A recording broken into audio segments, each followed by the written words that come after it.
우리나라를 헬조선이라고 생각했어요. 이 나라는 탈출해야 되는 그 나라라고. 블로그에도 써있잖아. 헬조선 탈출할 거라고. 내가 헬조선 어떻게 탈출하는지 내가 이 악물고 보여주겠다고. 안 그래서 안 그래서 내가 봤는데 뭘 안 그래서 알았어. 안 그래서 선생님 셔라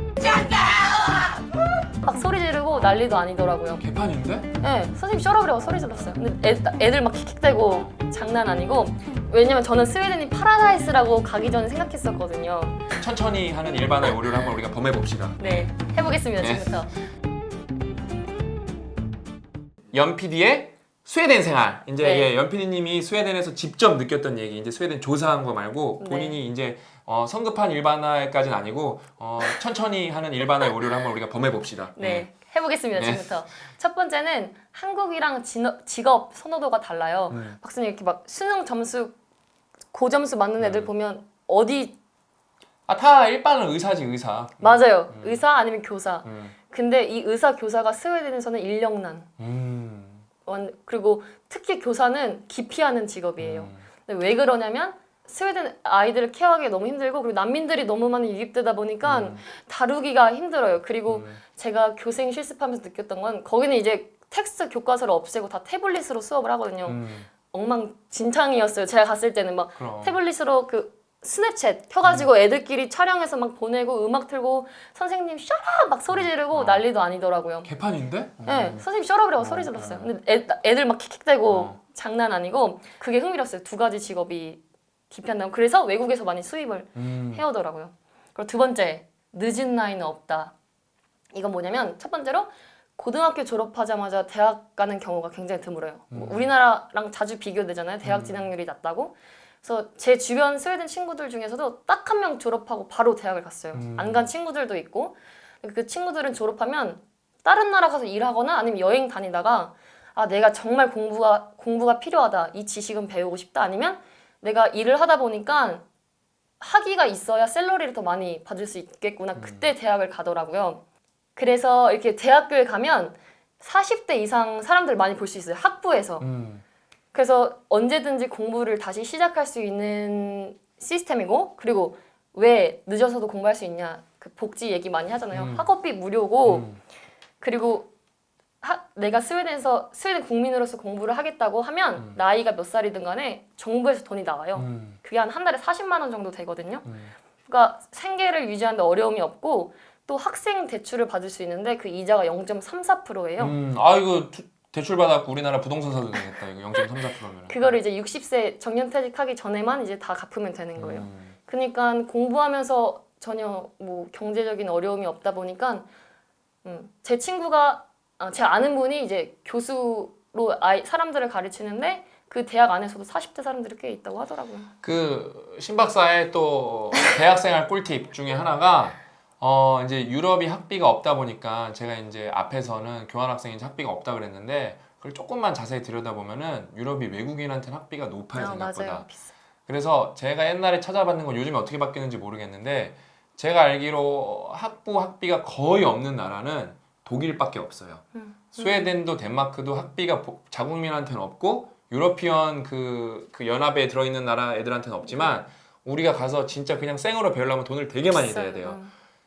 그 대신 그래서 이제 노르웨이는 또 없어 학비가 내가 찾아보니까 그 대신 모든 수업이 노르웨이어로 진행이 돼요. 영어 수업이 없어요 노르웨이가 생각보다. 그래서 그런 거 보면서 내가 또 스웨덴 천조국이니까 스웨덴 가서 바로 공부를 하겠다. 근데 대학원은 또 학비가 없어요. 그게 케바케예요 그게. 그래서 그거를 좀 사전 조사를 잘 해봐야 돼요. 무조건 여기가 뭐 다 복지고 무료고 그래서 나 저기 가서 공부해야지 그렇게 하면은 낭패를 볼 수가 있습니다.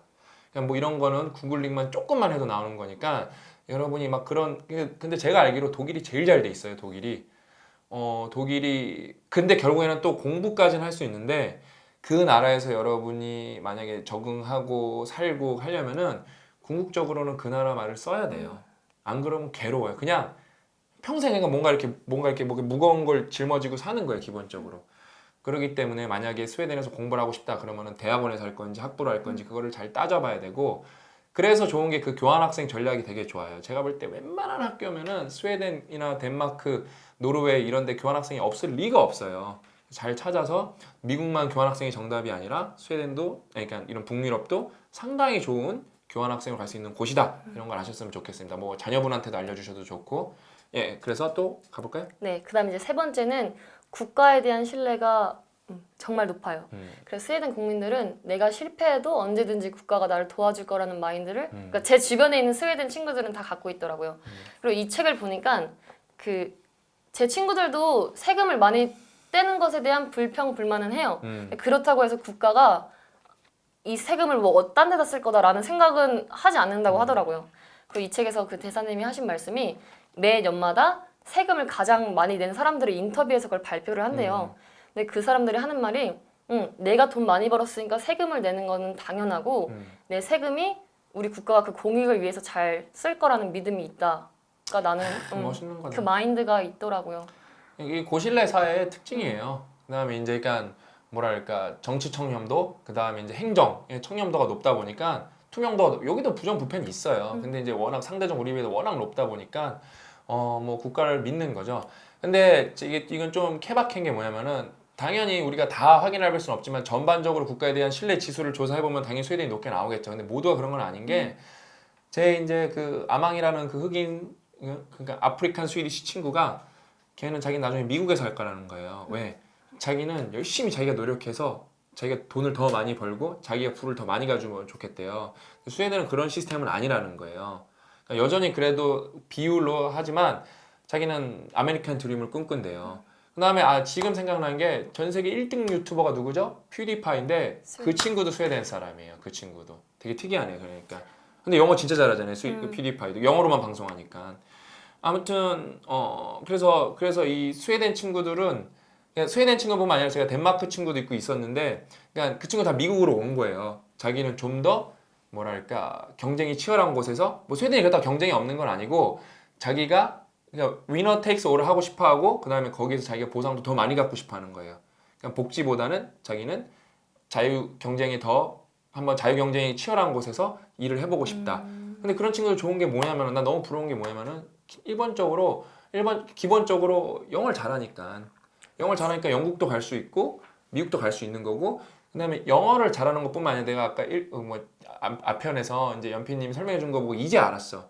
거기가 이제 영어 뭐랄까 영어 드라마나 그러니까 미국 드라마나 뭐 영국 드라마 이런 거를 너무 뭐 그냥 자연스럽게 보다 보니까 그 문화를 잘하는 거예요. 예를 들어 내가 미국에 가서도 한계가 뭐냐면 내가 그들의 유머를 못 알아들 때가 되게 많았거든요.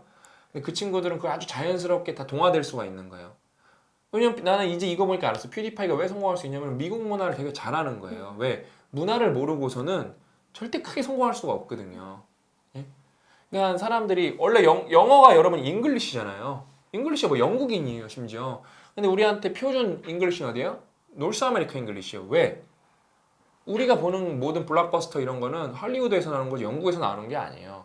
그렇기 때문에 영어의 뭐 본국은 어디예요? 영국이지만 우리는 영국 발음을 들으면 어색해. 왜? 맨날 보는 게 미드고 영드는 상대적으로 되게 뭐 규모도 작거나 영화를 모든 거 그다음에 팝송을 다 미국 팝송을 듣기 때문에 미국 영어가 우리나라한테 스탠다드 영어가 된 거예요.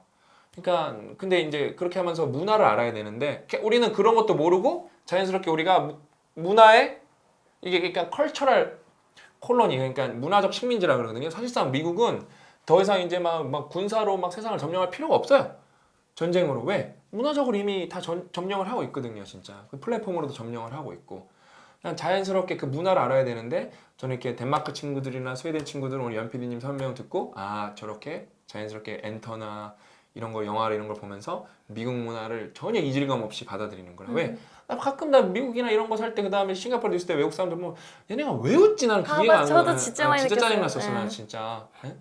그래서 문화가 중요하다고 하고 그다음에 네, 또 그다음에는 이제 약자에 대한 배려 그중에 한 케이스를 설명하려고 하는데 박사님 만약에 박사님 주변에 있는 한 초등학생이 학업성 지수가 너무 낮아요. 뭐 시험을 봐도 너무 못 보고 수업도 못 들어가고 그럼 왜 그렇다고 생각하세요 혹시?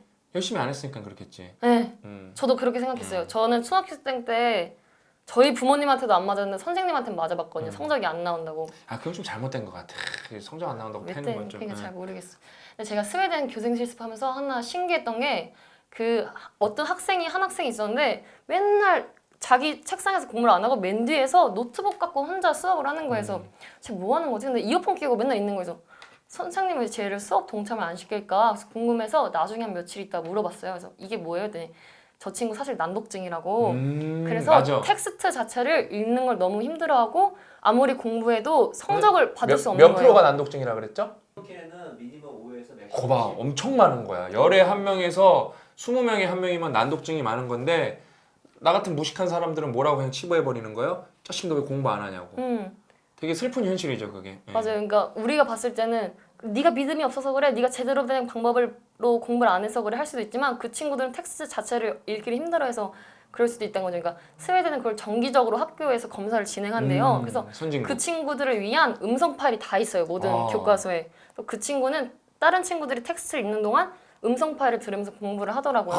그게 스웨덴 진짜 약자를 위한 그 아니 체계된 슈퍼 시스템이 있다고. 선진국이네. 슈퍼 선진국 진짜. 저는 그래서 그 부분에 대해 교생 실습하면서 감명을 많이 받았어요. 그래서 여기까지 했고 막 이렇게 제가 뭐 좋은 시스템, 좋은 복지 얘기를 하다 보니까 아, 스웨덴은 지상 낙원이구나 하는 사람들이 많아요. 근데 제가 케이스를 몇 개 설명해 드릴게요. 제 아는 한국 지인이 스웨덴에서 취업을 해가지고 영주권을 받을 기회가 생겼어요. 너 일 잘하니까 우리가 영주권 줄게. 여기서 이제 일해라. 근데 몇 달 일하다가 한국으로 돌아가겠다고 왔어요. 이렇게 좋은 기회를 그럴 수 있잖아요. 근데 왜 그랬냐면 그분이 말하기를 이민자이면서 싱글인 사람이 스웨덴 살기에는 너무 힘든 나라다. 스웨덴은 가족 중심이고 그리고 나이 들어서 이민 와가지고 누군가를 사귀기에는 거기는 이제 어렸을 때부터 계속 한 동네에 살면서 친해지는 그게 강하거든요. 그러니까 어딘가에 끼기가 너무 힘든 거예요. 그래서 그분은 한국으로 와가지고 일을 하고 있거든요. 그리고 제 친구는 한 명은 초등학생 때 가족이 선교를 하러 스웨덴으로 이민을 갔어요. 그러니까 거기서 십몇 년을 살았죠. 근데 한 5년 전에 한국에 혼자 왔어요. 가족들은 거기 있고 자기 이제 스웨덴에서 안 살 거라고. 그게 스웨덴이 이제 또 도시마다 케바케긴 하지만 제가 또 가본 건 아니지만 미국 제가 시골에서 살아봤는데 그냥 이거는 안 살아보면 잘 모르는 거예요. 미국 시골 가면 여러분 저녁 되죠? 그냥 슈퍼 깜깜해요. 그냥 할 것도 없고. 할 것도 없고 그냥 집에 진짜 미국이 소파가 발달할 수밖에 없구나. 집에밖에 할 게 없어. 진짜 그래서 이게 그렇구나. 근데 스웨덴도 그게 크게 다르지 않대. 내가 스웨덴 친구한테 물어보니까. 그러니까 뭐 상점들이 되게 엄청 일찍 문을 닫기 맞아요. 때문에 완전 대도시 아닌 이상은 근데 스웨덴 여러분 땅덩어리가 어마무시하게 커요. 진짜 커요. 스웨덴이라는 나라가. 그거 진짜 우리나라랑 비교해보면은 3배 정도 크다고. 어마어마하게 커요. 진짜. 그래서 근데 인구는 800만인가? 이제 1000만 거의. 맞아. 가까이. 아무튼 그렇게 생각보다 인구는 그러니까 봐봐. 땅은 3배 정도 큰데 인구는 우리 5분의 1이니까 뭐 15분의 1로 인구 밀도가 낮은 거예요. 그래서 이게 그러면서 밤에는 다 문 닫지. 그러니까 뭐라 그럴까 어울릴 사람 없으면 진짜 이게 그 다음에 북부 살면은 밤에는 또 막 겨울에는 막 4, 5시부터 깜깜해지지. 그러니까 이게 진짜 그러니까 우울증 생각보다 많이 걸리더라고요. 그러니까 외국인들은 적응 못 해갖고 저 아는 형도 거기 파견 2달 갔다가 할 게 없다는 거예요. 진짜. 자기가 그래서 한국 드라마 완전 마스터하고 왔다고. 진짜 한국 드라마 싹 다 마스터하고 왔다고. 그런 게 조금 뭐 쉽진 않다 그러더라고요. 예.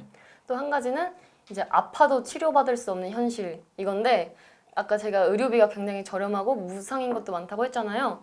근데 스웨덴 사람들한테 제가 물어봤을 때 항상 제 친구들의 그런 지인들이 있었어요. 아파서 치료를 못 받아서 죽은 사람이 있었다. 그러니까 우리는 아프면 바로 병원 가서 진료받을 수 있고 너무 급하면 응급실 가서 받을 수 있잖아요. 근데 거기는 무조건 기다려야 돼요. 그리고 웬만하게 아프지 않는 이상 치료를 안 해줘. 그냥 집에 가서 쉬면 된다. 가서 자라. 그래서 제가 교생 실습할 때 그 친구들이랑 계속 한국에 와서 연락을 했었거든요. 근데 그 친구 중에 한 명이 저한테 연락이 와가지고 축구를 하다 코뼈가 부러졌대요. 저한테 와서 그래서 너 빨리 병원 가라 했더니 병원 갔다 왔대 이미. 그래서 뭐라 했냐 했더니 3주 동안 기다리라고 했어. 기다리고 진짜 있다고. 짜증나는 것 같아. 아파 죽겠는데 진짜. 그러니까 돈이 있어도 무조건 기다려야 되고 이게 막 무료라고 이게 다 좋은 건 아니더라고요. 그게 미국도 비슷해요. 그러니까 미국도 그러니까 우리나라가 여러분 진짜 이 빨리빨리라는 정서가 의료에도 되게 잘 흡수돼 있어갖고 우리나라가 의술을 공부하는 학문 수는 뭐 의사분들이 이거 보고 있겠지만 절대 높지 않아요. 왜? 우리나라에서 좋은 의학 관련 논문이 나오지가 않아요. 왜? 왜냐면은 전 세계에서 임팩트 팩터가 높은 그 네이처 사이언스는 셀한테 잽도 안 되고 모든 하이 임팩트, 최고 임팩트 팩터 저널은 다 라이프 사이언스나 이게 의학 관련된 거예요. 그럼 거기 논문이 쏟아져 나왔는데 우리나라 기자가 그걸 냅두겠어요? 우리나라 의사가 뭘 쓰면은 뭐 득달같이 뭐 뇌 공부해서 못 썼다는데 우리나라는 거의 나오지 않지만 그럼 우리나라가 뭐가 좋냐? 우리나라는 의료 서비스가 제가 볼 때 진짜 전 세계에서 탑5 안에 들어요. 제가 이제 싱가포르도 살아봤고 미국도 살아봤고 캐나다도 살아봤잖아요. 진짜 우리나라처럼 의료 서비스가 좋은 데가 없어요. 예? 근데 최근에 우리 그 뼈아대 애청자분께서 미국의 콜롬비아 대학교에서 박사를 하고 계신 분이 본인 아빠가 의사세요. 그래서 한국 의료 시스템도 잘 알고 하는데 미국 의료 시스템이 생각보다 그렇게 나쁘지 않다고 제가 모르는 부분을 설명을 해주셨는데 그러니까 미국에서는 헬스케어가 해결되는 중산층은 진짜 좋더라고요. 미국 의료가. 저는 뭐 많이 안 아파서 그렇게 몰랐는데 그 다음에 미국도 주마다 이건 또 다 달라요. 주마다 다 다른데 그분은 이제 뉴욕주에 살고 있는데 아예 소득이 없는 사람은 생각보다 의료 혜택을 많이 받을 수 있어요. 저는 이제 시코 이런 것만 보고 무조건 미국 의료가 나쁜 줄 알았는데 그분 사는 사람분 얘기 들어보니까 막 그거예요. 막 미국에서 뭐 애기 나면은 뭐 3천만 원 내야 된다 그런데 그게 만약에 회사에서 그 커버리지가 다 안에 들어가면은 다 공짜라는 거 생각보다 완전 그다음에 가난한 친구도 생각보다 의료 시술 잘 받고 오히려 우리나라 의료는 또 저신뢰 같은 부분이 있죠. 우리나라는 뭐예요? 누구 알면은 빨리 할 수 있고 뭐 그런 게 있는데 미국은 그런 거 얄짤 없고 그 다음에 그 체계는 우리나라보다 제가 들어보니까 훨씬 앞서더라고요. 예를 들어 무슨 사건이 뭐 의료 사고가 터졌을 때 앰뷸런스가 도착하는 뭐 이게 시간부터 이렇게 해갖고 그분 설명이 구구절절 해줬었는데 우리나라보다 또 훨씬 앞서 있더라고요. 체인지 그라운드랑 우리 뼈덕자분들 그 시청자분들은 구독자분들은 수준이 높아갖고 제가 모르는 걸 이렇게 따박따박 정리해서 알려주시는데 너무 좋더라고요. 근데 이제 누누이 말하지만 그래도 우리나라가 의료 서비스가 좋다는 거는 절대 부정할 수가 없어요. 대학이 썩었기 때문에 의술이 나쁜 거지. 그냥 그 대학을 졸업을 하고 왜냐면은 의사분들도 우리나라가 전문의랑 그 인턴 과정이 진짜 그 지옥의 기간이거든요. 진짜 거의 사실상 거기도 사각지대거든요. 인권도 보호받지도 못하고 그거를 버텨내고 나온 의사분들은 생각보다 훌륭한 분들이 많습니다. 아무튼 우리나라는 진짜 이 의료 서비스, 의술 말고 의료 서비스에 관해서는 어느 나라한테 왜냐면 여러분 인간은 좋은 것보다 아픈 게 훨씬 그러니까 뭐라 그럴까 뭘 선택할 때 선택 요소예요. 우선순위예요. 아프면은 뭐 되는 게 없어 진짜. 그러기 때문에 뭐 우리나라 근데 뭐 우리나라는 진짜 뭐 조금만 아파도 뭐 워낙 잘 돼 있으니까 뭐 응급실도 바로 갈 수 있고 뭐 응급차도 빨리빨리 오고 진짜 너무 좋죠 그런 면에서는. 그래서 근데 생각보다 그 스웨덴도 뭐랄까 보편적 복지 때문에 의료비는 안 들지만 이렇게 막 냉큼냉큼 해주진 않는다. 맞아요. 그래서 제가 이제 다시 이제 쭉 정리를 해보면 저희 처음에 주제가 그거였잖아요. 스웨덴은 지상낙원일까? 천조국일까? 네, 천조국일까? 그걸 해보니까 제가 경험을 해보니까 왜냐면 저는 스웨덴이 파라다이스라고 가기 전에 생각했었거든요. 근데 제 경험을 돌이켜본 결과 이 세상에 지상낙원은 없어요. 하지만 제가 뭐 실력이 있고 내가 하고자 하는 꿈이 있고 그걸 위해서 열심히 달려갈 준비가 됐다면 어느 나라에 살던 나의 지상낙원은 될 수 있다고 생각을 해요.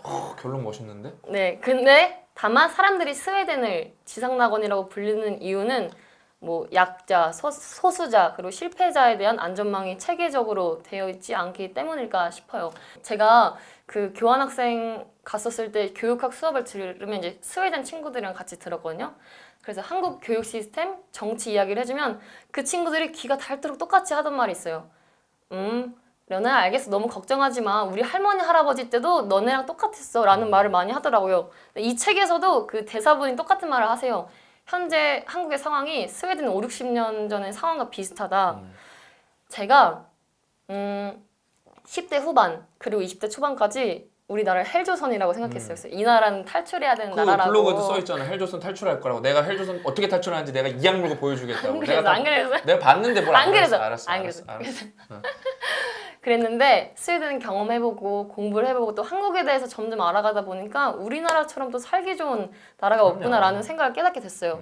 그러니까 우리나라도 만약에 이렇게 약자, 소수자, 실패자에 대한 안전망이 잘 갖춰져 있어서 국민이 국가를 신뢰할 수 있고 또 국가도 국민을 신뢰할 수 있고 국민 서로가 신뢰할 수 있으면 세계 최고의 지상낙원이 될 수 있지 않을까 싶고 그거를 위해서 우리 신 박사님, 고 작가님께서 열심히 그럼요. 달리고 다 계십니다. 나쁜 놈들 때려 잡아야 되니까.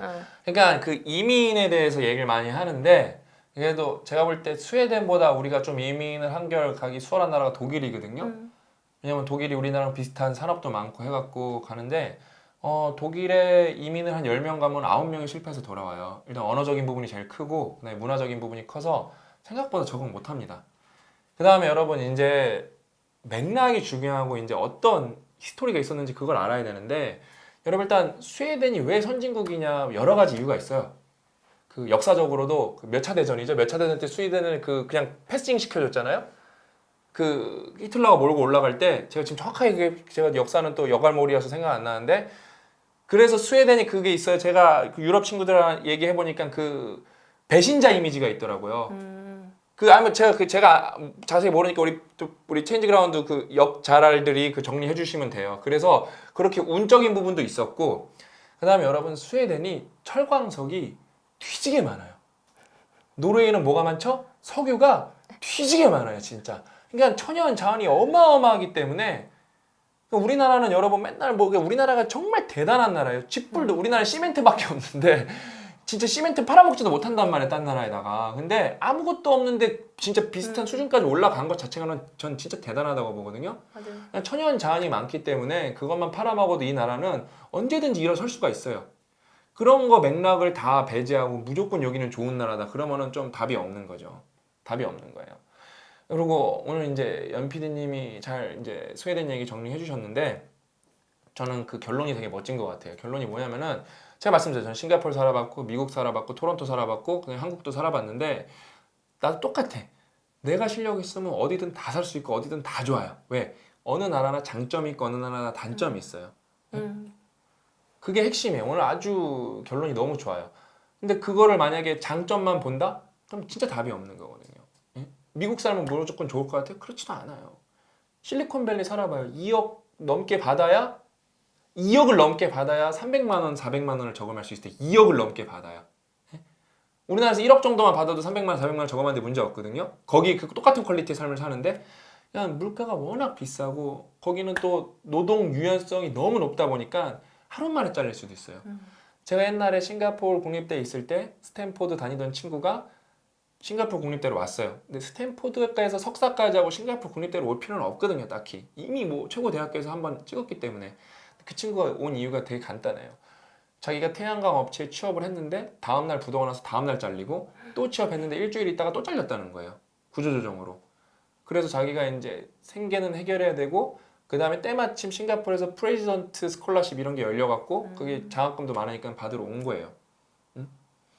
그러니까 아무튼 그러니까 다 좋으면 실리콘밸리 하면 자유로운 문화 엄청난 기회 그런 것 같지만 막상 들어가면 현실은 녹록치가 않아요. 네? 그렇기 때문에 오늘 우리 연 PD님이 진짜 스웨덴 공부도 하고 스웨덴에서 살아본 입장으로서 아주 좋은 결론을 내려준 것 같아요. 네? 이 세상의 지상 낙원은 내 마음속에만 있다. 응? 결론. 네, 결론이에요. 내 능력 속 안에만 있다. 오늘 그렇게 이게 한 편으로 나갈지 두 편으로 나갈지 모르겠지만 오늘 연 PD님이랑 거의 1시간에 걸쳐서 스웨덴은 과연 천조국인가 오늘 거의 다큐멘터리 수준으로 한번 파보았습니다. 다음에도 연 PD님이 이제 스웨덴 얘기 하셨으니까 또 공부 열심히 하니까 자기가 이제 공부한 얘기를 앞으로 체인지 그라운드에서 꾸준히 인생 공부 시간을 통해서 여러분이랑 나누도록 하겠습니다. 오늘 고생 많이 하셨고 감사합니다. 좋은 얘기 해주셔서 감사하고 다음에도 또 더 좋은 소식으로 우리 체인지 그라운드 구독자분들께 찾아주셨으면 좋겠습니다. 네. 알겠습니다. 오늘 방송은 여기서 마치도록 하겠습니다. 수고하셨습니다.